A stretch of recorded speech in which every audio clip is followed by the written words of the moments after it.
Hi everyone, today I'm going to do a tutorial on how to clean water spots off of leaves. As you can see, this leaf has extensive water spots there and all over the plant. Now I just bought this philodendron and this most likely happened because of the way plants are watered at greenhouses where they're typically watered from above and the water goes all over the leaves. As you can see right here, this leaf looks amazing. I cleaned this morning, probably about 6 hours ago, just to show you the difference between a leaf that has water spots all over it versus a leaf that has been cleaned. And this is also an incredibly easy process that you can easily do at home. What I like to do is I like to use a natural spring water or some type of other bottled water. And I typically don't like to buy bottled water, but I do in this case because of the fact that the water where I live is really hard, and that means there's a lot of mineral deposits that end up on my plants. The other thing that you need too is some form of pure white vinegar. Any type of vinegar will work as long as it's white. And then you also need some sort of soft cotton. I use this as an old t-shirt. I just cut them up once they're ready for the garbage and I use them to clean my plants and make sure that this is clean too. All I do is I take a little container and I add probably about a cup of water. It all depends on how many plants I'm actually going to clean. And pour that in the bowl there. And from what I've read, based on my research and what seems to work, is that you add about a tablespoon of white vinegar into approximately a cup of water. I hate the smell of vinegar. Oh, it's just awful. I know a lot of people like it though.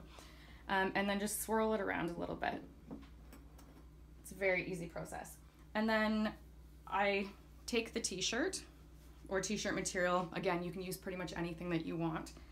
Dip it in.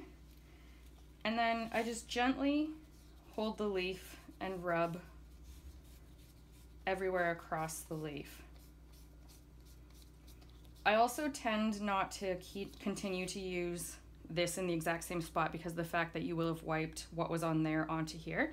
And then I move it over a little bit, dip it again.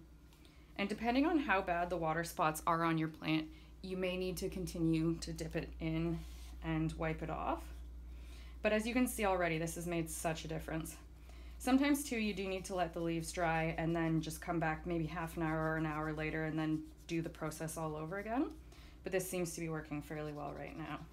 Also, don't be afraid to harm your leaves. Also, make sure that you are gentle, but don't worry too much. I am holding it on the back and I am putting a fair amount of pressure to make sure that I'm wiping those leaves clean. And as you can see, this leaf is looking a lot better now compared to, let's say, this one. I'll just do this one too, just to show you the difference that it can make. And this process works well for pretty much any plant.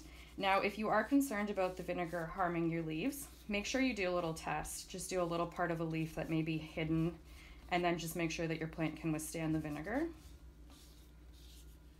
Already, it makes such a difference.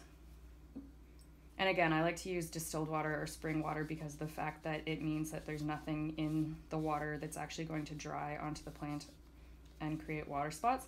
Now, as far as I know, water spots aren't actually damaging to the plant at all. It just, your leaves tend to be more aesthetically pleasing. I don't like to use any form of chemical or any leaf shine or anything like that either. I try to keep it as natural as possible. And see, you can see the difference in that leaf right there. Beautiful.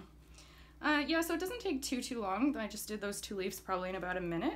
And that's about it. That's all there really is to it, to cleaning your leaves and making sure they look beautiful.